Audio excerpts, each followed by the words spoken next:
നമസ്കാരം, ഇൻസൈഡിലേക്ക് സ്വാഗതം. ചുമ്മാതല്ല മുഖ്യമന്ത്രി പിണറായി വിജയന്റെ വിജിലൻസ് വകുപ്പ് കസ്റ്റംസ് ഉദ്യോഗസ്ഥരുടെ വീടുകളിൽ റെയ്ഡ് നടത്തിയത്. കേന്ദ്ര സർക്കാർ ഉദ്യോഗസ്ഥരുടെ വീടുകളിൽ ഇതാദ്യമായാണ് സംസ്ഥാന സർക്കാർ ഉദ്യോഗസ്ഥർ റെയ്ഡ് നടത്തുന്നത്. കേന്ദ്ര സർക്കാരിനെ പോലും ഞെട്ടിച്ചുകൊണ്ടാണ് കരിപ്പൂർ സ്വർണ്ണക്കടത്ത് കേസിൽ CISF കസ്റ്റംസ് ഉദ്യോഗസ്ഥരുടെ വീടുകളിൽ വിജിലൻസ് റെയ്ഡ് നടന്നത്. സംസ്ഥാനത്തിനകത്തും പുറത്തുമായി കേന്ദ്ര സർക്കാർ ഉദ്യോഗസ്ഥരുടെ വീടുകളിൽ ഇങ്ങനെയൊരു വിജിലൻസ് റെയ്ഡ് ഇതാദ്യമായാണ് നടക്കുന്നത്.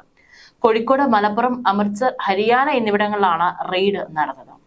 സ്വർണ്ണക്കടത്തിന് കൂട്ടുനിന്ന ഉദ്യോഗസ്ഥർ ഹവാല വഴി പ്രതിഫലം വാങ്ങിയെന്നാണ് കണ്ടെത്തൽ. 2023 മലപ്പുറം പോലീസ് രജിസ്റ്റർ ചെയ്ത case വിജിലൻസിന് കൈമാറുകയായിരുന്നു.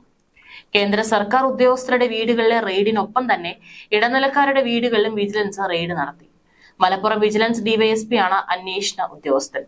CISF assistant commandant Naveen Kumar, customs inspector Sandeep എന്നിവർ മുഖ്യപ്രതികളായ കേസിലാണ് വിജിലൻസ് റെയ്ഡ് നടത്തിയത്. പ്രത്യക്ഷത്തിൽ സകലമാന മലയാളികളും അന്തം വിടുന്ന ഈ വാർത്തയ്ക്ക് പിന്നിൽ CPM-ലെ കണ്ണൂർ വിഭാഗീയതയുടെ ഒരു കഥയുണ്ട്. പിണറായിയുടെ കണ്ണിലെ കണ്ണൂർ കരടുകളായ P ജയരാജനെയും സംഘത്തെയും ഒതുക്കാൻ ലക്ഷ്യമിട്ടുകൊണ്ടുള്ളതാണ് വിജിലൻസ് റെയ്ഡ്. കേന്ദ്രത്തിന്റെ മടയിൽ പിണറായി കയറിയ സാഹചര്യത്തിൽ P ജയരാജന്റെ വിശ്വസ്തരായ കരിപ്പൂർ സ്വർണ്ണക്കടത്തുകാരെ കേന്ദ്രം ചാമ്പും. അതോടെ പിണറായിക്ക് സമാധാനമാകും. കരിപ്പൂർ വിമാനത്താവളത്തിൽ 2023 പിടികൂടിയത് 300 കിലോയിലധികം സ്വർണമാണ്. അതായത് ഏകദേശം 200 കോടി വില മതിക്കുന്ന സ്വർണം. ഇതിൽ 270 കിലോയിലധികം സ്വർണവും പിടികൂടിയത് കസ്റ്റംസ് ആണ്. എന്നാൽ കസ്റ്റംസ് പരിശോധന കഴിഞ്ഞ് പുറത്തു കടന്നവരിൽ നിന്നായി 30 കിലോയിലധികം സ്വർണം കണ്ടെടുത്തതാകട്ടെ പോലീസ് സംഘവും. പോലീസ് എന്നാൽ പുറത്തായ ADGP MR അജിത് കുമാറിന്റെ വിശ്വസ്തനായിരുന്ന മുൻ ജില്ലാ പോലീസ് മേധാവി സുജിത് ദാസ്. കേരളത്തിലെ വിമാനത്താവളങ്ങളിൽ ഏറ്റവും കൂടുതൽ സ്വർണം ഒഴുകുന്ന വിമാനത്താവളമാണ് കരിപ്പൂർ. ഇതിന് CISF ഉന്നത ഉദ്യോഗസ്ഥന്റെ ഒത്താശയുണ്ട് എന്നത് അന്വേഷണത്തിൽ വ്യക്തമാണ്. കരിപ്പൂർ വിമാനത്താവളത്തിന്റെ സുരക്ഷാ ചുമതലയുള്ള CISF അസിസ്റ്റന്റ് കമാൻഡന്റ് ഇപ്പോൾ സസ്പെൻഷനിലാണ്. പോലീസിന്റെ ശക്തമായ നിരീക്ഷണമാണ് സ്വർണ്ണക്കടത്ത് സംഘത്തിനും അവരെ സഹായിക്കുന്ന ഉദ്യോഗസ്ഥർക്കും കുരുക്കാവുന്നത്. വിദേശ രാജ്യങ്ങളിൽ നിന്ന് എത്തിക്കുന്ന സ്വർണം കസ്റ്റംസിനെ വെട്ടിച്ച് പുറത്തെത്തുമ്പോഴാണ് പ്രതികൾ പോലീസിന്റെ വലയിലാകുന്നത്. ഇത്തരത്തിൽ പിടികൂടുന്ന സ്വർണം എവിടേക്ക് എത്തുന്നു എന്നതടക്കമുള്ള കാര്യത്തിൽ പോലീസ് അന്വേഷണം നടത്തും. CISF ഉന്നത ഉദ്യോഗസ്ഥന്റെ ഒത്താശയോടെയുള്ള സ്വർണ്ണക്കടത്ത് കണ്ടെത്തിയതും പോലീസിന്റെ പ്രത്യേക അന്വേഷണ സംഘമായിരുന്നു. നിലവിൽ സസ്പെൻഷനിലായ CISF ഉദ്യോഗസ്ഥനെതിരായ കേസ് വിജിലൻസിന് കൈമാറിയിരുന്നു. വിമാനത്താവളത്തിനുള്ളിലോ അല്ലെങ്കിൽ പുറത്തുവെച്ചോ ഓരോ തവണ പിടി വീഴുമ്പോഴും സ്വർണ്ണക്കടത്തിൽ പുതിയ രീതികൾ കണ്ടെത്താനുള്ള ശ്രമത്തിലാണ് കടത്ത് സംഘങ്ങൾ. ശരീരത്തിന്റെ രഹസ്യ ഭാഗങ്ങളിൽ ഒളിപ്പിച്ചും ക്യാപ്സ്യൂൾ രൂപത്തിൽ വിഴുങ്ങിയും ഒക്കെ പിടിക്കപ്പെട്ടവരാണ് ഭൂരിഭാഗവും. അടിവസ്ത്രത്തിൽ ഉൾപ്പെടെ സ്വർണ്ണ മിശ്രിതം തേച്ചു പിടിപ്പിച്ച് പിടിയിലായ മിടുക്കന്മാരുണ്ട്. ഫ്ലാസ്കിലും ട്രിമ്മറിന്റെ മോട്ടോറിലും തുടങ്ങി മിക്സിക്കുള്ളിൽ വരെ സ്വർണം ഒളിപ്പിച്ചു കടത്താൻ ശ്രമിച്ച് പിടിയിലായവരുമുണ്ട്. സ്ത്രീകളെ കൂടുതലായി സ്വർണ്ണക്കടത്തിൽ ഉപയോഗിക്കുന്നതും അടുത്തിടെ വർദ്ധിച്ചു വന്നിട്ടുണ്ട്. ഇതൊരു തൊഴിലാക്കിയവർ എത്ര കോടിയുടെ സ്വർണം കടത്തി രക്ഷപ്പെട്ടു എന്നതിന് യാതൊരു കണക്കുമില്ല. ഇതുവഴി വൻതുക കമ്മീഷൻ വാങ്ങിയ ഉദ്യോഗസ്ഥർ പലരും ഇപ്പോഴും ജയിലിൽ തുടരുന്നുമുണ്ട്. കടത്ത് മുതലാളിമാർ നൽകുന്ന കോഡുകൾക്ക് അനുസരിച്ചാണ് കടത്ത് തൊഴിലാളികൾ കൂളായി വിമാനത്താവളത്തിന് പുറത്ത് കടക്കുന്നത്. കരിപ്പൂർ വഴിയുള്ള സ്വർണ്ണക്കടത്തിന്റെ നീക്കങ്ങൾ അതിനിഗൂഢമാണെന്ന് പറയാം. 2021 ജൂൺ 21 രാമനാട്ടുകരയ്ക്കടുത്ത് വൈദ്യരങ്ങാടിയിൽ ലോറിയും കാറും കൂട്ടിയിടിച്ച് 5 പേർ മരിച്ച സംഭവം ഉണ്ടായിരുന്നു.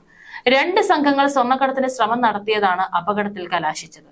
കൊടുവള്ളി, പാലക്കാട്, കണ്ണൂർ സംഘങ്ങളുടെ പിന്നാമ്പുറ കഥകൾ ഒന്നൊന്നായി പുറത്തു വന്നു. പലതും ഞെട്ടിക്കുന്നവയായിരുന്നു. തട്ടിക്കൊണ്ടുപോകലുകൾ, കൊലപാതകങ്ങൾ, ആത്മഹത്യകൾ, അധോലോക സംഘത്തെ വെല്ലുന്ന പല സംഘങ്ങളും ഈ കൊച്ചു കേരളത്തിൽ വിലസുകയാണ്. പുറത്തറിഞ്ഞതിന്റെ കണക്കുകൾ ഭീകരം, അറിയാത്തത് അതിഭീകരം. കരിപ്പൂർ അന്താരാഷ്ട്ര വിമാനത്താവളം വഴിയുള്ള സ്വർണ്ണക്കടത്തിന് ഉന്നത ഉദ്യോഗസ്ഥർക്കും പങ്കുണ്ടെന്ന് പോലീസ് പറഞ്ഞു തുടങ്ങിയിട്ട് കുറെ നാളുകളായി. CISF അസിസ്റ്റന്റ് കമാൻഡന്റ് നവീനാണ് സ്വർണ്ണക്കടത്ത് ഏകോപിപ്പിച്ചതെന്നും ഇദ്ദേഹത്തിന്റെ സഹായത്തോടെ കൊടുവള്ളി സ്വദേശിക്കായി 60 തവണ സ്വർണം കടത്തിയെന്നും പോലീസ് അന്വേഷണത്തിൽ കണ്ടെത്തി. മലപ്പുറം മുൻ SP സുജിത് ദാസിന്റെ നേതൃത്വത്തിലുള്ള സംഘമാണ് ഇത് സംബന്ധിച്ച് അന്വേഷണം നടത്തിയത്. കസ്റ്റംസിനെ വെട്ടിച്ച് കടത്തിയ സ്വർണം വിമാനത്താവളത്തിന് പുറത്തുവെച്ച് 3 തവണ പോലീസ് പിടികൂടിയിരുന്നു. ഇവരിൽ നിന്ന് ലഭിച്ച മൊഴിയുടെ അടിസ്ഥാനത്തിലാണ് CISF-ലെ ഉന്നത ഉദ്യോഗസ്ഥനാണ് പിന്നിലെന്ന് വ്യക്തമായത്. കസ്റ്റംസ് ഉദ്യോഗസ്ഥരുടെ ഡ്യൂട്ടി ഷെഡ്യൂൾ ഉൾപ്പെടെ ഇവരിൽ നിന്ന് പോലീസ് കണ്ടെത്തിയിട്ടുണ്ട്. അസിസ്റ്റന്റ് കമാൻഡന്റിന്റെ ഒത്താശയോടെ 60 തവണ സ്വർണം കടത്തിയെന്നും പോലീസ് കണ്ടെത്തിയിട്ടുണ്ട്. കൊടുവള്ളി സ്വദേശി റഫീഖ് എന്നയാൾക്ക് വേണ്ടിയാണ് ഇവർ സ്വർണം കടത്തിയത്. സംഭവത്തിൽ CISF അസിസ്റ്റന്റ് കമാൻഡന്റിന്റെയും കസ്റ്റംസ് ഉദ്യോഗസ്ഥന്റെയും പേരിൽ കരിപ്പൂർ പോലീസ് കേസെടുത്തിട്ടുണ്ട്. വിമാനത്താവളത്തിലെ ലഗേജ് ജീവനക്കാരനായ ഷറഫ് അലി, സ്വർണം വാങ്ങാനെത്തിയ ഫൈസൽ എന്നിവരെ ചോദ്യം ചെയ്തപ്പോഴാണ് നിർണായക വിവരങ്ങൾ ലഭിച്ചതെന്ന് പോലീസ് വ്യക്തമാക്കുന്നു. സുജിത് ദാസ് നടത്തിയ അന്വേഷണങ്ങൾ ഏകോപിപ്പിച്ചത് ADGP MR അജിത് കുമാറാണ്. ADGP P വിജയനെതിരെ MR Ajith Kumar ഗുരുതരമായ ആരോപണം ഉന്നയിച്ചിരുന്നു. DGPക്ക് നൽകിയ മൊഴിയിലാണ് വിജയനെതിരെ ആരോപണമുള്ളത്. കരിപ്പൂരിലെ സ്വർണ്ണക്കടത്തിൽ P വിജയന് പങ്കുണ്ടെന്ന് സുജിത് ദാസ് അറിയിച്ചെന്നാണ് അജിത് കുമാറിന്റെ മൊഴി. തീവ്രവാദ വിരുദ്ധ സ്ക്വാഡിന്റെ IG ആയിരിക്കുന്ന കാലത്ത് സ്വർണ്ണക്കടത്തിൽ പങ്കുള്ളതായാണ് ആരോപണം. തീവ്രവാദ വിരുദ്ധ സ്ക്വാഡിലെ മറ്റു ചില അംഗങ്ങൾക്കും സ്വർണ്ണക്കടത്തിൽ പങ്കുള്ളതായി സുജിത് ദാസ് അറിയിച്ചു. സുജിത് ദാസ് വിവരം അറിയിച്ചതിന് ശേഷമാണ് സ്വർണ്ണക്കടത്തിനെതിരെ കർശന നടപടിക്ക് താൻ നിർദ്ദേശിച്ചതെന്നും അജിത് കുമാർ പറയുന്നു. എന്നാൽ ഇത് സംബന്ധിച്ച് അജിത് കുമാർ തെളിവുകളൊന്നും ഹാജരാക്കിയിട്ടില്ല. അജിത് കുമാറിനും സുജിത് ദാസിനും സ്വർണ്ണക്കടത്തുമായി ബന്ധമുള്ളതായി PV അൻവർ MLA ആരോപിച്ചിരുന്നു. ഇതിന്റെ പശ്ചാത്തലത്തിൽ നടത്തിയ ചോദ്യം ചെയ്യലിലാണ് തന്റെ ഭാഗം വിശദീകരിക്കവേ വിജയനെതിരെ അജിത് കുമാർ ആരോപണം ഉന്നയിച്ചിരിക്കുന്നത്. PV അൻവറിന്റെ ആരോപണങ്ങളുടെ പശ്ചാത്തലത്തിൽ സംസ്ഥാന പോലീസ് മേധാവിയുടെ നേതൃത്വത്തിൽ പ്രത്യേക അന്വേഷണ സംഘം നടത്തിയ അന്വേഷണത്തിന്റെ റിപ്പോർട്ട് സർക്കാർ നിയമസഭയിൽ വെച്ചിരുന്നു. ഇതിലാണ് MR അജിത് കുമാറിന്റെ മൊഴി ഉൾപ്പെടുത്തിയിട്ടുള്ളത്. അതേസമയം ADGP P വിജയന് സ്വർണ്ണക്കടത്തിൽ ബന്ധമുണ്ടെന്ന് താൻ പറഞ്ഞിട്ടില്ലെന്നും ADGP അജിത് കുമാറിന്റെ മൊഴി വാസ്തവ വിരുദ്ധമാണെന്നും മുൻ SP സുജിത് ദാസ് പറഞ്ഞു. MR അജിത് കുമാർ താൻ അങ്ങനെ പറഞ്ഞു എന്ന തരത്തിൽ അന്വേഷണ റിപ്പോർട്ടിൽ പറഞ്ഞിട്ടുണ്ടെങ്കിൽ അത് തെറ്റാണ്. പിടിക്കുന്ന സ്വർണം കസ്റ്റംസിന് കൈമാറാൻ ഒരു ഉദ്യോഗസ്ഥനും തന്നോട് പറഞ്ഞിട്ടില്ലെന്നും സുജിത് ദാസ് പറഞ്ഞു. ഇന്ത്യയിൽ ഏറ്റവും കൂടുതൽ സ്വർണ്ണക്കടത്ത് നടക്കുന്നത് കേരളത്തിലെ വിമാനത്താവളങ്ങൾ കേന്ദ്രീകരിച്ചാണ്. എന്നാൽ തീവ്രവാദികൾക്കെതിരെ NIA നടപടികൾ കടുപ്പിച്ചതിന് പിന്നാലെ വിമാനത്താവളങ്ങളിലൂടെയുള്ള സ്വർണ്ണക്കടത്ത് കുറഞ്ഞതായി വിമാനത്താവള ഉദ്യോഗസ്ഥർ വെളിപ്പെടുത്തുന്നു. സ്വർണം കടത്തുന്നത് എന്തിനു വേണ്ടിയാണെന്ന ചോദ്യത്തിനാണ് ഇപ്പോൾ മറുപടി ലഭിച്ചിരിക്കുന്നത്. സ്വർണ്ണക്കടത്ത് നടത്തി കിട്ടുന്ന പണം ദേശവിരുദ്ധ കാര്യങ്ങൾക്കായി ഉപയോഗിക്കുന്നെന്ന് മുൻപ് NIA പറഞ്ഞപ്പോൾ പിണറായി സർക്കാർ ചിരിച്ചു തള്ളിയിരുന്നു. ഇപ്പോൾ എല്ലാം വെളിച്ചത്തായിരിക്കുന്നു. ദേശവിരുദ്ധ താല്പര്യങ്ങൾക്ക് പിന്നിൽ CPM ഉണ്ടെന്നാണ് കേന്ദ്ര സർക്കാരിന്റെ സംശയം. ഇലക്ട്രിക് ഉപകരണങ്ങൾക്ക് അകത്തും ക്യാപ്സൂളുകളുമായി ഗൾഫ് മേഖലയിൽ നിന്നുമാണ് കേരളത്തിലേക്ക് കള്ളക്കടത്ത് സ്വർണ്ണങ്ങൾ എത്തിയിരുന്നത്. ഇത്തരം കള്ളക്കടത്ത് കേന്ദ്രങ്ങളുടെ പ്രധാന സ്ഥലം കരിപ്പൂർ വിമാനത്താവളമായിരുന്നു. ഗൾഫ് രാജ്യങ്ങളിൽ നിന്ന് കേരളത്തിലേക്ക് ഏറ്റവും കൂടുതൽ സ്വർണം കടത്തുന്നത് കരിപ്പൂർ വിമാനത്താവളം വഴിയാണ്. മലബാറിൽ നിന്നുള്ളവരാണ് കൂടുതൽ പിടിക്കപ്പെടാറുള്ളത്. 2022 കഴിഞ്ഞ ഓഗസ്റ്റ് മാസത്തിൽ മാത്രം 103.88 കോടിയുടെ സ്വർണമാണ് കരിപ്പൂർ കസ്റ്റംസ് പിടികൂടിയത്. രജിസ്റ്റർ ചെയ്ത 250 കേസുകളുടെ ആകെ തൂക്കം 201.9 കിലോയോളം വരും. കഴിഞ്ഞ വർഷം ഓഗസ്റ്റിൽ 210 കേസുകളായി 135.12 കിലോ സ്വർണമാണ് പിടിച്ചിരുന്നത്. ഒരു വർഷം കഴിയുമ്പോൾ 49.42% വിമാനത്താവള വഴി സ്വർണ്ണക്കടത്തിലുള്ള വർധന. പോലീസിന്റെ കണക്ക് പരിശോധിച്ചാൽ കോടികളുടെ കണക്ക് ഇനിയും കൂടും. കഴിഞ്ഞ 5 മാസത്തിനിടയ്ക്ക് വിമാനത്താവളത്തിന് പുറത്തു നിന്ന് പോലീസ് പിടികൂടിയത് 43 കേസുകളാണ്.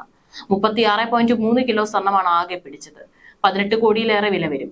സംസ്ഥാനത്ത് കഴിഞ്ഞ 6 വർഷത്തിനിടെ പിടികൂടിയത് 983.12 കോടിയുടെ സ്വർണമാണ്.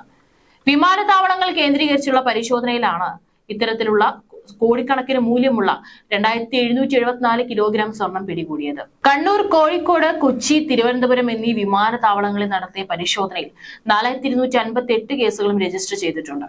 കേന്ദ്ര ധനകാര്യ മന്ത്രാലയത്തിന് കീഴിലുള്ള റവന്യൂ വകുപ്പിന്റെ കണക്കുകൾ പ്രകാരം 263.33 കോടി മൂല്യമുള്ള 585.79 കിലോഗ്രാം സ്വർണമാണ് 2021-22 സാമ്പത്തിക വർഷത്തിൽ പിടികൂടിയത്. 675 കേസുകളാണ് രജിസ്റ്റർ ചെയ്തത്. 2020-21 സാമ്പത്തിക വർഷത്തിൽ 184.13 കോടി മൂല്യമുള്ള 403.11 കിലോ സ്വർണം 652 കേസുകളിൽ നിന്ന് പിടികൂടി. ഏറ്റവും കൂടിയ അളവിൽ സ്വർണം പിടികൂടിയത് 2019-20 സാമ്പത്തിക വർഷത്തിലാണ്. 1084 കേസുകളായി 267 കോടി മൂല്യമുള്ള 766.68 കിലോ സ്വർണമാണ് പിടികൂടിയത്.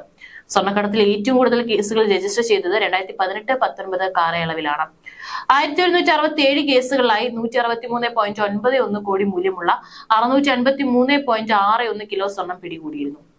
കരിപ്പൂർ സ്വർണ്ണക്കടത്ത് കേസിലെ മുഖ്യപ്രതികളായ അർജുൻ ആയങ്കിയും ആകാശ് തില്ലങ്കേരിയും CPI നേതാവ് P ജയരാജന്റെ വിശ്വസ്തരാണ്. കരിപ്പൂരിൽ കസ്റ്റംസ് ഉദ്യോഗസ്ഥരെ പിണറായി കുരുതിയാൽ ആയങ്കിയെയും തില്ലങ്കേരിയെയും കേന്ദ്രം ഒതുക്കും. ഇവരെ ഒതുക്കിയാൽ അത് P ജയരാജനുള്ള തിരിച്ചടിയാവും. PJക്ക് PV അൻവറുമായി ബന്ധമുണ്ടെന്ന സംശയം പിണറായിക്കുണ്ട്. തില്ലങ്കേരിയും ആയങ്കിയും PJയുടെ ചാവേറുകളാണ്. ആകാശും അർജുനും CPMനോട് കലിപ്പ് തുടങ്ങിയിട്ട് ഏതാനും മാസങ്ങളായി. അർജുനും ആകാശിനുമെതിരെ DYFI ആണ് ആദ്യം പോലീസിൽ പരാതി നൽകിയത്. DYFI സംസ്ഥാന കമ്മിറ്റി അംഗവും മുൻ കണ്ണൂർ ജില്ലാ പ്രസിഡന്റുമായ മനു തോമസിനെതിരെ അപകീർത്തികരമായ പ്രചാരണം സമൂഹ മാധ്യമങ്ങളിൽ നടത്തിയെന്നായിരുന്നു DYFIയുടെ പരാതി. സ്വർണ്ണക്കടത്ത് സംഘങ്ങളിൽപ്പെട്ട ഇവർ DYFIയെ അപകീർത്തിപ്പെടുത്തുകയാണ്. ഈ സംഘങ്ങൾക്കെതിരെ DYFI ക്യാമ്പയിൻ നടത്തിയതാണ് വിരോധത്തിന് കാരണം. ഇവർക്കെതിരെ അന്വേഷണം നടത്തി ഉചിതമായ നിയമ നടപടി സ്വീകരിക്കണമെന്ന് DYFI കണ്ണൂർ ജില്ലാ സെക്രട്ടറി M ഷാജർ കണ്ണൂർ SPക്ക് നൽകിയ പരാതിയിൽ പറഞ്ഞു. സ്വർണ്ണക്കടത്ത് സംഘങ്ങളുമായുള്ള ചില നേതാക്കളുടെ ബന്ധം പാർട്ടിക്ക് കളങ്കമാണെന്ന കണ്ണൂർ ജില്ലാ സമ്മേളനത്തിലെ വിമർശനം പി ജയരാജനെ കൂടി ലക്ഷ്യമിട്ടുകൊണ്ടുള്ളതായിരുന്നു. സ്വർണ്ണക്കടത്ത് കൊട്ടേഷൻ സംഘങ്ങളുമായി ചില നേതാക്കൾക്കുള്ള ബന്ധം പാർട്ടിക്ക് കളങ്കമായെന്ന് CPM കണ്ണൂർ ജില്ലാ സമ്മേളനത്തിൽ വിമർശനം ഉയർന്നിരുന്നു. മുൻ പാർട്ടി പ്രവർത്തകരായ അർജുൻ ആയങ്കി, ആകാശ് തിലങ്കേരി എന്നിവർ ഉൾപ്പെട്ട സ്വർണ്ണക്കടത്ത് കൊട്ടേഷൻ ആരോപണങ്ങളിൽ ഇവർക്ക് സംരക്ഷണം ഒരുക്കുന്നത് CPM പ്രാദേശിക നേതാക്കളാണെന്ന് നേരത്തെയും വിമർശനം ഉയർന്നിരുന്നു. കൊട്ടേഷൻ ബന്ധം തുടരുന്നതിനാൽ കൂത്തുപറമ്പ് മേഖലയിൽ ചിലർക്കെതിരെ നേരത്തെ പാർട്ടി നടപടി എടുത്ത കാര്യം പ്രവർത്തന റിപ്പോർട്ടിൽ ചൂണ്ടിക്കാട്ടി. സ്വർണ്ണക്കടത്ത് കൊട്ടേഷനുമായി ബന്ധപ്പെട്ട് കഴിഞ്ഞ 4 കൊല്ലത്തിനിടെ പാർട്ടിക്ക് കളങ്കമുണ്ടാക്കുന്ന തരത്തിൽ ജില്ലയിൽ ഒട്ടേറെ സംഭവങ്ങൾ ഉണ്ടായെന്ന് റിപ്പോർട്ടിന്മേലുള്ള ചർച്ചയിൽ വിമർശനം ഉയർന്നത്. സ്വർണ്ണക്കടത്ത് കൊട്ടേഷൻ ബന്ധങ്ങളിൽ CPMനെ കടന്നാക്രമിച്ച് CPM രംഗത്തെത്തിയിരുന്നു. രാമനാട്ടുകാരെ കൊട്ടേഷൻ സംഘം പാർട്ടിയെ ഉപയോഗിക്കുന്നു. ചെഗുവേരയുടെ ചിത്രം കുത്തിയാൽ കമ്മ്യൂണിസ്റ്റ് ആകില്ല. തില്ലങ്കേരിമാരുടെ പോസ്റ്റിന് കിട്ടുന്ന സ്വീകാര്യത ഇടതുപക്ഷം ചർച്ച ചെയ്യണമെന്നായിരുന്നു പാർട്ടി മുഖപത്രത്തിൽ CPI കണ്ണൂർ ജില്ലാ secretary advocate P Santhosh Kumar edit പേജിൽ എഴുതിയ ലേഖനത്തിലെ രൂക്ഷ വിമർശനം. സംസ്ഥാനത്ത് മുഴുവൻ പരസ്പരം പോരടിക്കുന്ന CPMഉം CPIയും P ജയരാജന്റെ കാര്യത്തിൽ ഒറ്റക്കെട്ടാണ്. EK നായനാർക്ക് ശേഷം കണ്ണൂരിൽ പാർട്ടി അണികൾക്കിടയിൽ ഏറ്റവും അധികം സ്വാധീനമുള്ള നേതാവായിരുന്നു ജയരാജൻ. ഈ സ്വാധീനം വ്യക്തിപൂജയിലേക്ക് എത്തുകയും പാർട്ടി ചട്ടക്കൂടിന് പുറത്തേക്ക് വളരാൻ ശ്രമിച്ചതുമാണ് ഇദ്ദേഹത്തിന് വിനയായത്. RSS ആക്രമണങ്ങളിൽ നിന്ന് കഷ്ടിച്ച് രക്ഷപ്പെട്ടയാളാണ് അദ്ദേഹം. ലളിത ജീവിതം നയിച്ചതും താഴേക്കിടയിലുള്ള പ്രവർത്തകരുമായി ആത്മബന്ധം സ്ഥാപിച്ചതൊക്കെയുമാണ് ജയരാജനെ അണികൾക്കിടയിൽ പ്രിയങ്കരനാക്കിയത്. എന്നാൽ ജില്ലാ സെക്രട്ടറി എന്ന നിലയിൽ നടത്തിയ ചില പ്രവർത്തനങ്ങളാണ് ഇദ്ദേഹത്തിന്റെ നേതൃത്വത്തിന്റെ കണ്ണിലെ കരടാക്കി മാറ്റിയത്. തുടർച്ചയായി നടന്ന രാഷ്ട്രീയ കൊലപാതകങ്ങൾ ഭരണത്തിന്റെ പ്രതിച്ഛായയ്ക്ക് പോലും മങ്ങലേൽപ്പിക്കുന്ന വിധത്തിൽ വളർന്നതോടെയാണ് ജയരാജനെതിരെ നീക്കം ആരംഭിച്ചത്.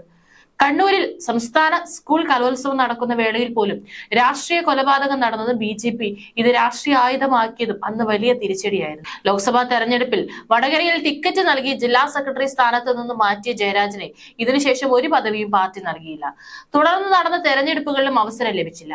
ജയരാജനോടൊപ്പം കോട്ടയത്ത് മത്സരിച്ച VN വാസവൻ തെരഞ്ഞെടുപ്പിന് പിന്നാലെ ജില്ലാ സെക്രട്ടറി സ്ഥാനത്ത് മടങ്ങിയെത്തുകയും പിന്നീട് നിയമസഭാ തെരഞ്ഞെടുപ്പിൽ മത്സരിച്ച് മന്ത്രിയാവുകയും ചെയ്തു. സ്ഥാനമാനങ്ങളില്ലെങ്കിലും PJ ആർമിയുടെ പ്രവർത്തകർക്കിടയിലും സോഷ്യൽ മീഡിയയിലും നിറഞ്ഞു നിന്നിരുന്നുവെങ്കിലും രാഷ്ട്രീയ വിവാദങ്ങൾ ഉണ്ടായതോടെ PJ ആർമിക്ക് പാർട്ടി വിലക്ക് ഏർപ്പെടുത്തി. റെഡ് ആർമി എന്ന പേരിൽ ഇത് പുനർജീവിപ്പിച്ചെങ്കിലും സജീവമല്ലാതെയായി. PJ ആർമിയുടെ അമരക്കാരനായിരുന്ന അർജുൻ ആയങ്കിയും ആകാശ് തില്ലങ്കരിയും ഇവർ സ്വർണ്ണക്കടത്ത് കൊട്ടേഷൻ കേസുകളിൽ ഉൾപ്പെട്ടതോടെയാണ് P ജയരാജൻ വീണ്ടും വിവാദ പുരുഷനായത്. ഇവർക്ക് ജയരാജനുമായുള്ള അടുപ്പമായിരുന്നു വിവാദത്തിന് കാരണം.